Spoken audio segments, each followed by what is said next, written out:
Ya secara ya udah gue jadi anak bandnya ngapain gue kayak gitu. Emang apa tugasnya waktu itu kok nggak diterima? Aku bikin label. Udah itu. Terus nggak diterima kenapa? Katanya dosen. Ntar ada yang tersindir lagi.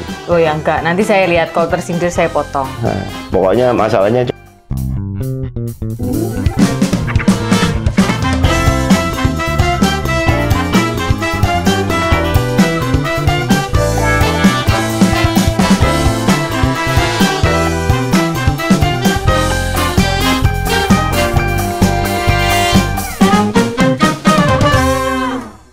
cuman nggak ada referensi.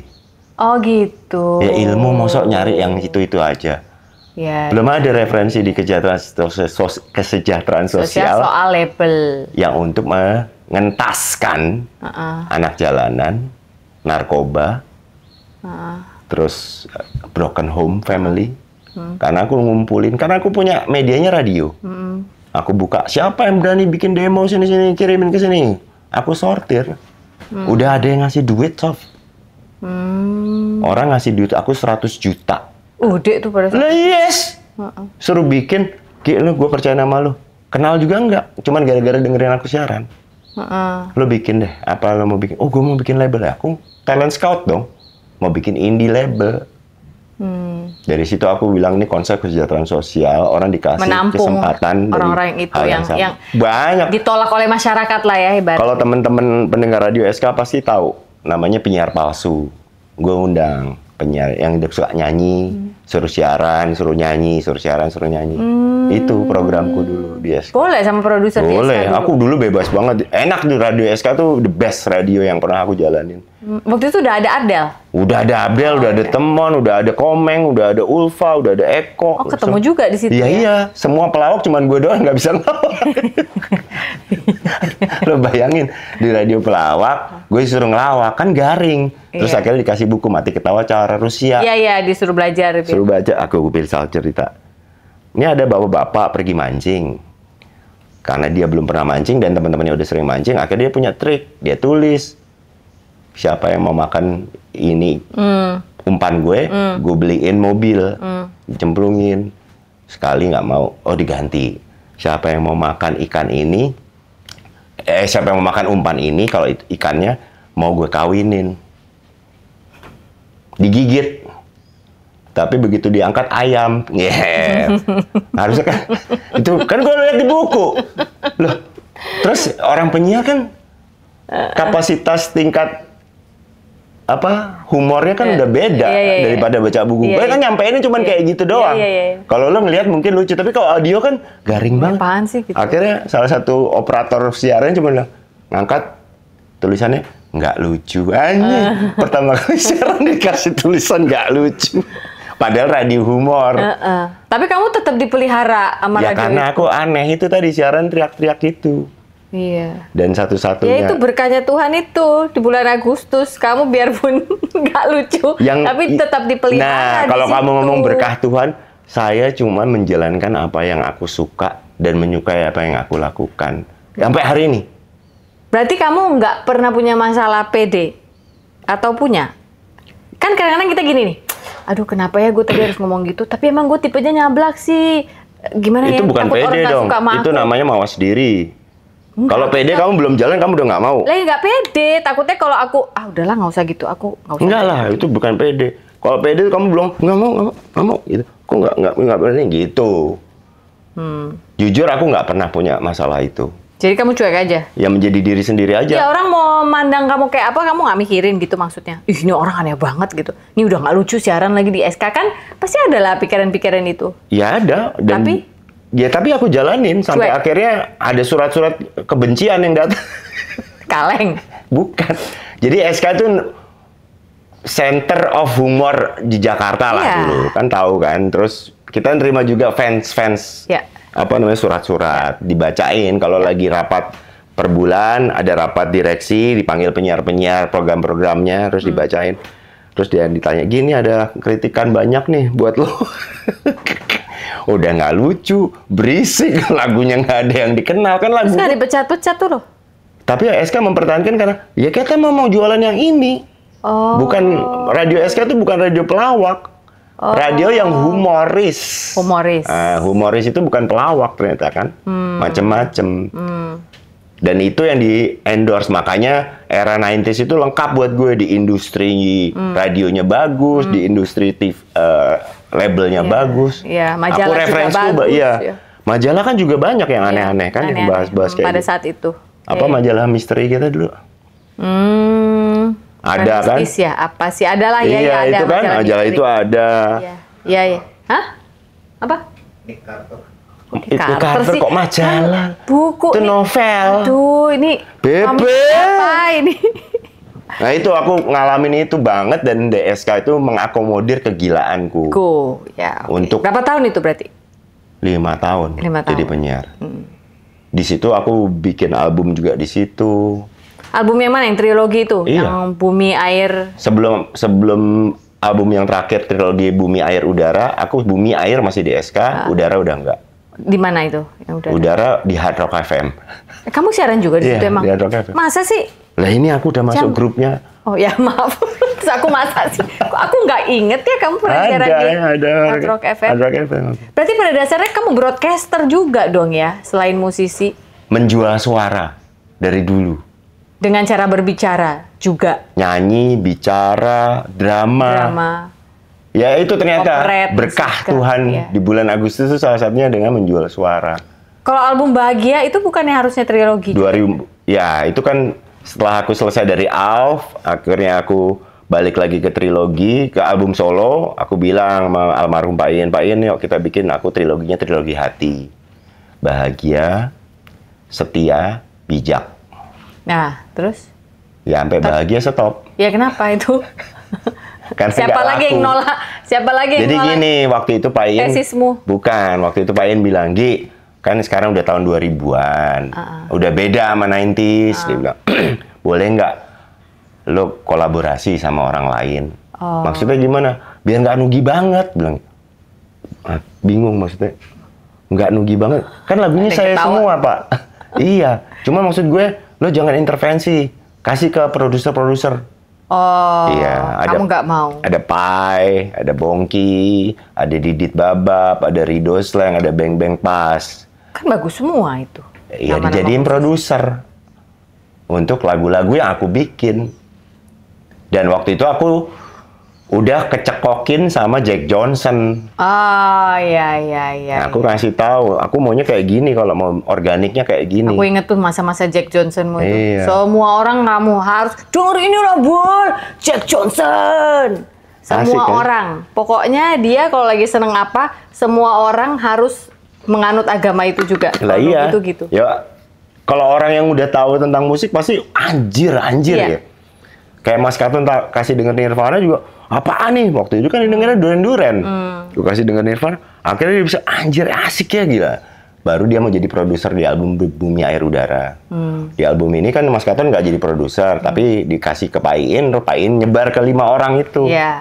Dengan interpretasi masing-masing. Kamu nggak mau? Iya, gue nggak sesuai visi. Aku berkompromi. Ya udah Pak, nggak apa-apa kita jajal ya. Aku bilang gitu. Di yang bahagia. Iya, di album Bahagia. Oke, terus? Dan hasilnya orang nggak ada yang tahu itu aku. Kan beda banget. Jadi semua lagunya sebenarnya udah gue bikin. Ya untuk yang bijak sama apa? Iya, stop. Kan bisa, nggak usah sama 5 orang. Pak In, ganti ya. Kemarin ini saya mau ganti. Ya, karena waktu itu kan eranya udah mulai, digital, pembajakan dan segala macam-macam udah mulai marak. Jadi udah agak turun animonya mereka untuk Terus kenapa nggak mau nerusin jadi trilogi itu? Ya suatu saat akan gue terusin. Oh, suatu saat akan. Berarti karena kita udah ada semua. Dong. Ya kalau semesta mendukung, jujur aku sekarang nggak berniat bikin album sih. Apaan sih? Terus kok gue marah? Bikin lagu, iya. Bikin album enggak. Ya karena memang industrinya nggak ngarah ke sana. Kemarin kan juga album ya? Oke. Jadi kalau single lagu masih mau buat? Single lagu aku bikin aja, tapi bukan dalam identik dengan industri. Gimana tuh? Ya aku taruh aja, siapa aja mau pakai silahkan. Maksudnya apa? Kan tetap direkam toh? Iya direkam, tak kasih ke YouTube. Oh YouTube. Nggak aku monetize. Nggak dimonetize? Karena aku nggak ngerti. Tapi kalau dikasih ngerti mau? Ada ya orang lain yang jalanin. Oh mau kamu tapi? Sampai waktu aku ini aku sebenarnya pengen jalanin apa yang udah pernah aku jalanin tahun 90. Aku nggak ngerti jualannya. Aku nggak ngerti apa bisnisnya, tapi aku bikin lagu semaunya aku, diterima. Nah, aku sekarang berkondisi, ya kenapa nggak gue gituin aja sekarang? Ada yang mau jualan ya silakan, tapi gue nggak mau. Karena udah pernah kan, aku tahun 2004 yang bahagia itu. Aku udah pernah jalanin berkompromi dalam tanda kutip. Oh ternyata nggak cocok ya, karena memang masing-masing kan. Aku bilang tadi ada berkahnya loh, ada berkah orang yang bisa ngikutin arus yang ini, ada yang berkah lah aku berkahnya mungkin bukan ngikutin arus yang kalian mau, tapi aku menciptakan arus yang lain, ya walaupun marketnya nggak besar, tapi niche market yang terus ada. Tapi kan industri kan berbeda sekarang. Kalau dulu kan mau begitu, sekarang udah nggak mau, ya udah, aku jalanin dengan apa yang aku mau. Aku nggak ngerti yang monetizing. Mau apa digital. label segala macam, walaupun teman-temanku semua tahu, Pongki, Bebe, Aryo juga melakukan itu, tapi buat aku ya pokoknya sekarang gue bikin lagu, gue placement, dan itu menjadi apa namanya kepemilikan yang universal, semuanya boleh pakai. Ya akhirnya banyak lagu yang dipakai sama teman-teman di LSM, teman-teman yang buat festival-festival suka nyanyiin laguku, tapi kan bukan sesuatu yang ngetop kan, tapi mereka nyanyiin. Itu aja. Nah, sampai di situ. Kalau untuk TDC sendiri, awalnya itu, nah kan aku nanya sama bapak-bapak. Ini tempatnya di sini. Ya di Bali. Di Nusa Dua ini.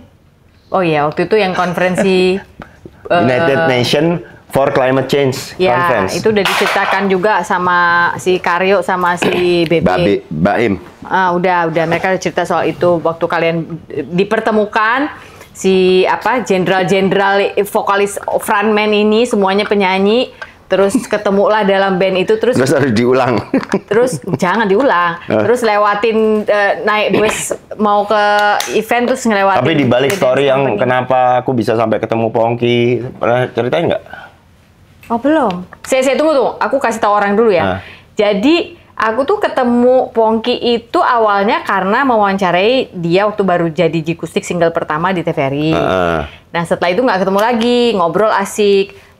Nggak lama kan kita syuting bareng tuh.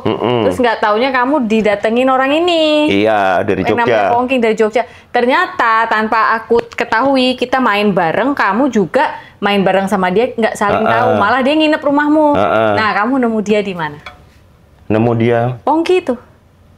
Ya nemunya dia dari teman kita yang namanya Tony Trax. Oh, Tony Trax kan tetangganya di Jogja. Nah iya, dia kan teman lamaku juga. Tony Trax dari album pertama. Iya. Lah aku udah kenal Tony Trax sebenarnya. Nah, tahu ada manusia. Jadi kalau aku main ke Jogja, Bul ada yang mau tak kenalin. Wongnya lucu. Namanya Pongki. Bandnya Jeronimo bandnya dulu. Ya, dulu ya. Nah itu dikenalin dari situ. Oh, kamu kenalin di Jogja? Iya. Oke, tahun berapa di Jogja, itu? Ya. Di Jogja, di radio kalau nggak tahu. Ya tahun 95 karena aku udah mulai tur-tur kan. Oke. Nah, terus pas kenalan pertama? Ya nggak ada kesan apa-apa ya, cuma Jogja aja. Karena aku kan punya terah Jogja tadi dari ibuku. Ya aku makin banyak teman di Jogja makin senang. Karena kalau aku ke Jogja nggak harus ke... Terus dia bisa nginep-nginep rumahmu, nebeng tuh dari mana? Ya gara-gara memang aku udah kenal, terus kita korespondensi waktu itu kan. Korespondensi, tua banget. Nggak filateli sekalian, tukaran perangko. Ya, korespondensi, ya. Ya Tony sama Pongki kan sering juga ini. Ke Jakarta. Iya. Terus dia akhirnya Pongki mau ke Jakarta, ya manggon rumahku kan cuma sendirian. Rumah sebesar itu di rumah. Mas Katon udah keluar, Mas Andre udah keluar. Tinggal adikku yang kecil, yang Lala, sama nama aku. Aku menguasai karena perekonomian aku yang handle waktu itu di rumah. Jadi datanglah nginep-nginep di kamarku yang cuma seadanya itu. Dia di situ tahu pertama kali yang namanya DVD itu di situ. DVD. Nggak ngerti dia. Terus dulu kalau nonton DVD kan pakai yang surround, itu PlayStation. Kamu udah punya? Udah punya. Dia nggak punya, nggak ngerti dia. Ya, dia sempat tak kasih tahu yang namanya Protos. Apa? Pro Tools. Tapi Pro Tools punya aku, soalnya pakai PC bukan pakai Mac. Pantes gue ini salah ngomong Pro Tools. Oke, terus dia bikin lagu di situ. Nah, ini bisa gini. Oh iya, ini aku ada ide gitu. Terus sampai kita akhirnya syuting, tak aja kamu ikut syuting nggak? Oh ya, ada Sophie. Disitulah dia pertama kali lihat aku lagi. Tapi aku udah mematahkan dulu. Ini aneh nih. Oh, aku mematahkannya ya. Sofi datang ke tempat syuting ada cowoknya. Terus. Ya tapi kan kamu bukan yang promosiin temennya malah jangan itu kayak laki-laki gitu. Lah ya iya, karena aku pikir seleranya dia kan seorang pongki jikustik romantis, golek cewek-cewek gitu ya, ayu manis. Secara kasat mata lagunya semuanya maafkan aku, ya toh? Gitu, romantis. Menurut kamu suara dia waktu awal keluar kayak Mas Katon nggak? Kau, menurut lu iya nggak? Menurut lu ya, Be? Mirip kan? Enggak, kalau aku kan bilang adiknya nih. Enggak, kalau aku bilang jikustik itu hampir jadi Kla. The next Kla. Itu. Tapi Katon sama enggak sih beda. Suaranya pas awal itu loh. Beda. Aku kan waktu itu masih siaran. Pasang lagu baru kata MD gue, pasang. Pas denger, "Weh, bagus ya Kla yang baru." Gue gitu bilangnya. Bukan Kla gitu. Aku enggak ngeliat itu sebagai, cuman aku musiknya, the whole penulisan liriknya, notasinya, cara aransemennya menurut aku the next Kla nih. Gitu, aku bilang sama Mas Katon. Kla musiknya lebih dalam quote unquote lebih susah loh. Ya kan dia aku tadi simple. bilang aransemennya, liriknya, terus musiknya, the whole package. Iya. Kena ke hatinya cewek-cewek gitu ya. Iya. Aku sempat ngomong sama Mas Katon. Maksud sih temanku nih Mas. Aku kasih tahu Mas Katon. Dan disitulah keakraban itu terjadi karena kita sering, dan aku kan seneng ngumpul-ngumpul sama teman-teman yang seperjuangan. Nah itulah rumahku jadi tempat perhentian juga. Kayak ngwarisin dari papiku dulu, tempat transit orang-orang. Sampai Indra Brasko transit situ juga. Oh iya, dia cerita juga. Oh iya. Iya, semua itu yang transit rumahmu udah cerita di sini. Cuma kamu yang belum karena sibuk banget kamu main film. Enggak sibuk, kamunya yang kemana-mana. Sibuk, kan syutingnya di sini. Kecuali itu Bebe itu cakung doang itu pengecualian. Kamu. Tunggu. Jadi pas awalnya dia deketin aku tanpa sepengetahuan kamu itu, kamu ngerti dia cerita apa enggak? Enggak kayaknya ya. Ya dia pengen minta dikenalin, aku mau kenalin sama Sofi gitu loh. Alah ngapain sih? Orang udah ada cowoknya. Ya nggak apa-apa lah, kenalan aja. Ya udah tak kenalin, kamu lagi di Pondok Indah lagi ngerokok ambil main PlayStation. Dia ngelihat, aku pikir ya udah pasti stop. Iya. Ya nggak nyangka. Tiba-tiba aku ditelepon, "Boy, kamu tuh asu." Malah aku dimarahin, Be. Aku nggak ngerti apa-apa. Iya, kamu berusaha memberhentikan perjodohan itu kok. Kok perjodohan? Kamu bawa siapa itu? Hah? Diam. Dua lagi. Enggak, bohong.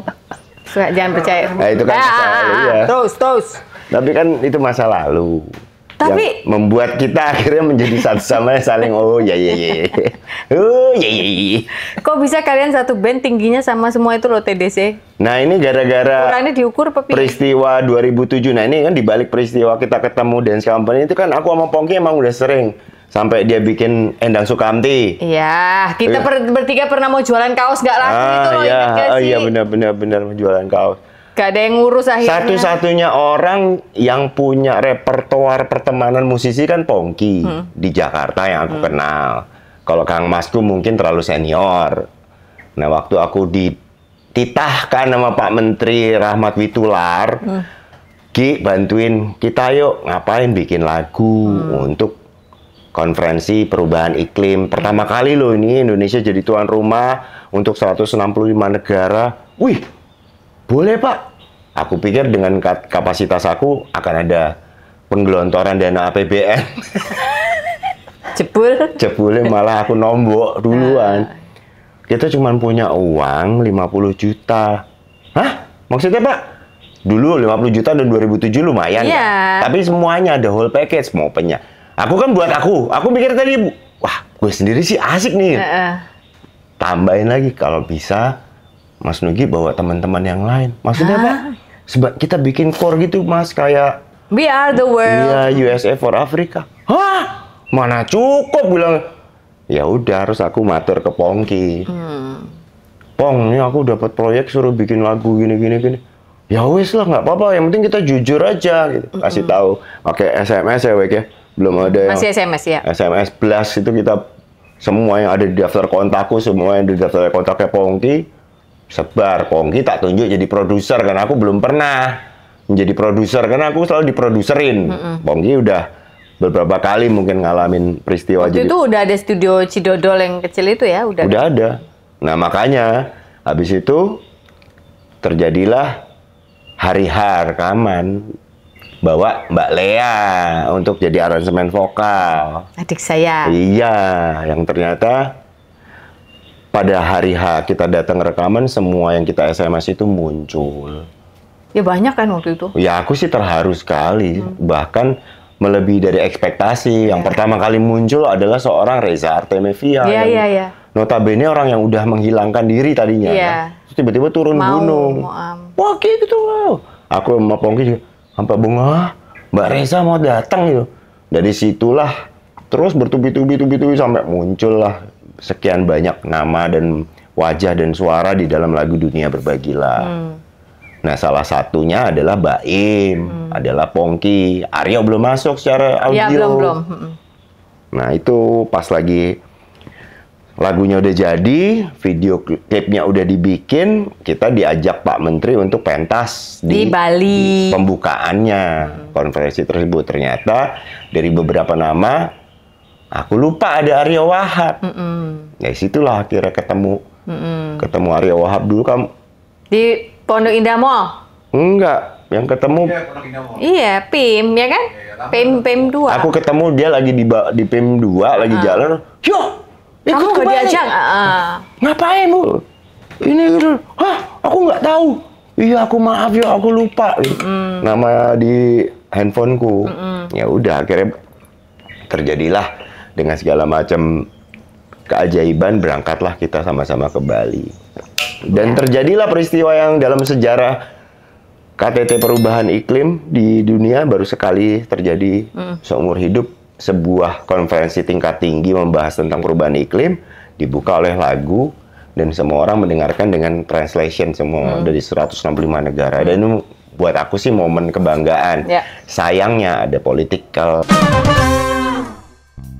Sejarah loh nih, Dance Company itu momen 4 orang bergabung melahirkan satu karya baru dan fenomenal. Dan semuanya nggak ada yang marah. Nyanyi, bikin-bikin lagu, pakai gitar semua. Di belakang di art center bikin lagu cung cat karena semuanya jago gitar, aku kan cuma terbatas jadi aku nyanyinya loh apa Papa's going down baby gitu. Papa's going down, apa Papa's going down? Kata orang sih, yo zaman berbeda, anak-anak harus dilepas. Kalau zaman berbeda yang pasti cuma teknologinya, normanya sama. Umurku sekian, pengalaman hidup, aku makin tahu bahwa norma yang terbaik adalah norma yang ada asli dari Indonesia. Yang penting adalah kita nggak maksain apapun yang kita pengen. Anak-anak kita, kita ajak diskusi gitu loh, sampai seberapa jauh, dan harus tahu bapaknya ini cuman anak band.